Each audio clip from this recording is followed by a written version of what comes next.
तो दोस्तों, काजी scientific solution में फिर से आपका स्वागत है। हम लोग परेशान रहते हैं कि हम लोग गोल डिसाइड करते हैं, फिर उस पर मेहनत भी करते हैं, लेकिन हमारा गोल अचीव नहीं हो पाता। उसके पीछे बहुत सारी वजह हैं। जैसा कि आप मेरे पिछले वीडियोस देख सकते हैं, गोल सेटिंग।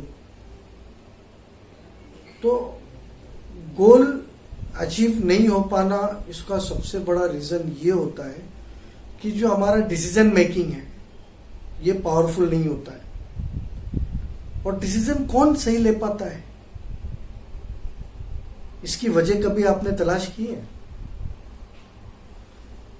हम लोग आम जबान में ये बातें कहते रहते हैं कि कोई कुछ काम करता है तो हम अक्सर ये अल्फाज, ये वर्ड्स सुनते हैं कि तुझे क्या गरज है, तेरी क्या गरज है। तो भाई, ये वही तो बात है कि जब गरज होती है, जरूरत होती है, तो इंसान खुद ब खुद सही फैसले ले लेता है। तो हम लोग जब कोई गोल डिसाइड करते हैं और कुछ काम करने का फैसला करते हैं, तो अक्सर ऐसा होता है कि किसी का देखकर, सुनकर हम लोग हमारे फैसले कर लेते हैं। जब हमें जरूरत होती है और उस जरूरत के वक्त में जब हम फैसले लेते हैं, तो वो एकदम सही फैसला होता है। उसकी वजह ये होती है कि यह जरूरत मेरी है। तो इसी तरीके से जब आप किसी फील्ड में जाना चाहते हो, तो उस फील्ड का प्रॉपर प्रैक्टिकल एनालिसिस करें, उसको कागज पे लिख लें और उसका एक रोड मैप प्रिपेयर करें कि मैं जिस फील्ड में जाना चाहता हूं। सपोज फॉर एन एग्जांपल कि अगर कोई ये चाहता है कि मुझे एडवोकेट बनना है, तो वो पेपर पे लिखे कि I want to be become an advocate, मैं आगे जाके एडवोकेट बनना चाहता हूं। तो फिर उसके लिए उसे किस तरीके से पढ़ाई करना पड़ेगी, उसे फिर ये चाहिए कि वो अपने आसपास जो एडवोकेट्स हैं, लॉयर्स हैं, उनसे जाकर के मिले कि क्या मेरा जो गोल है वो रियली स्पेसिफिक है, रिलायबल है, और मेरी जो गट्स है, मेरी जो क्वालिटीज हैं, उसको क्या मैं इसके थ्रू फुलफिल कर सकता हूं। और फिर उसके लिए जो मेहनत करनी है वो करें। एक बार जब आप कोई रास्ता चुन लेते हो, तो वहां से यू टर्न बड़ा मुश्किल होता है। बाकी के रास्ते आपके बंद हो जाते हैं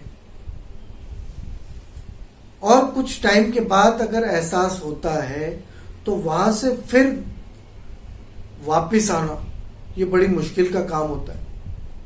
इसलिए किसी भी फील्ड के इनिशियल लेवल पर, स्टार्टिंग पॉइंट पर हम कई दफा, कई मर्तबा एनालिसिस कर सकते हैं, लेकिन उस फील्ड में जाने के बाद फिर रिटर्न आना ये बहुत इम्पॉसिबल टास्क हो जाता है। इसीलिए मैं अपने दोस्तों से ये कहना चाहता हूं कि अगर आप किसी फील्ड में इंटर हो चुके हो, तो फिर अब ये आपने, आपकी चॉइस थी, ये आप इंटर हुए हो, तो अब आपको ये चाहिए कि अब उस फील्ड में आपको आगे कैसे बढ़ना है। आप अपने फील्ड के टॉप 10% में कैसे जा सकते हो, इसलिए आपको डिसीजंस लेना पड़ेंगे।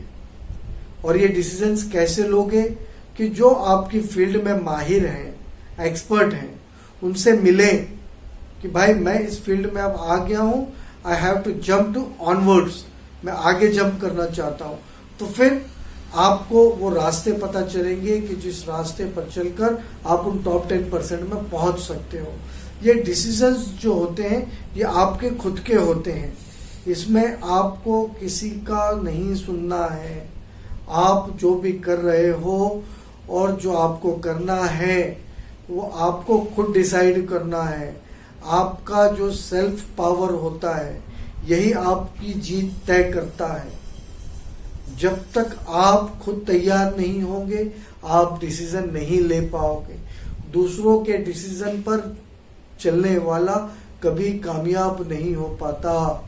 इसलिए हमेशा एक बात अपने दिमाग में तय कर लें कि मैंने पिछले वीडियो में भी बताया था कि आप आपकी जिंदगी में जो भी सिचुएशंस आ रहे हैं उनको टैकल करने के लिए जो रिस्पांस दे रहे हो, ये रिस्पांस ही तय करते हैं कि आप आपकी जिंदगी में कामयाब होंगे या नाकामयाब होंगे।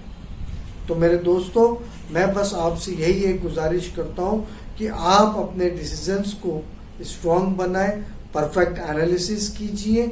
आपके पास गूगल सर्च इंजन भी होता है, आपके आसपास के लोग भी होते हैं। तो आप जिस फील्ड में जाना चाहते हो उस फील्ड की आप खूब प्रिपेयर होके स्टडी कीजिए, पेपर वर्क कीजिए, पब्लिक वर्क कीजिए, आप खुद रिसर्च कीजिए। आपका जो रिसर्च रहेगा वही आपको सही गोल अचीव करने का डायरेक्शन तय कराएगा। तो दोस्तों, उम्मीद करता हूं कि मेरा ये वीडियो आपको बहुत पसंद आया होगा और जाते जाते इस वीडियो पे आपकी कमेंट जरूर छोड़िए। Okay, thank you for watching.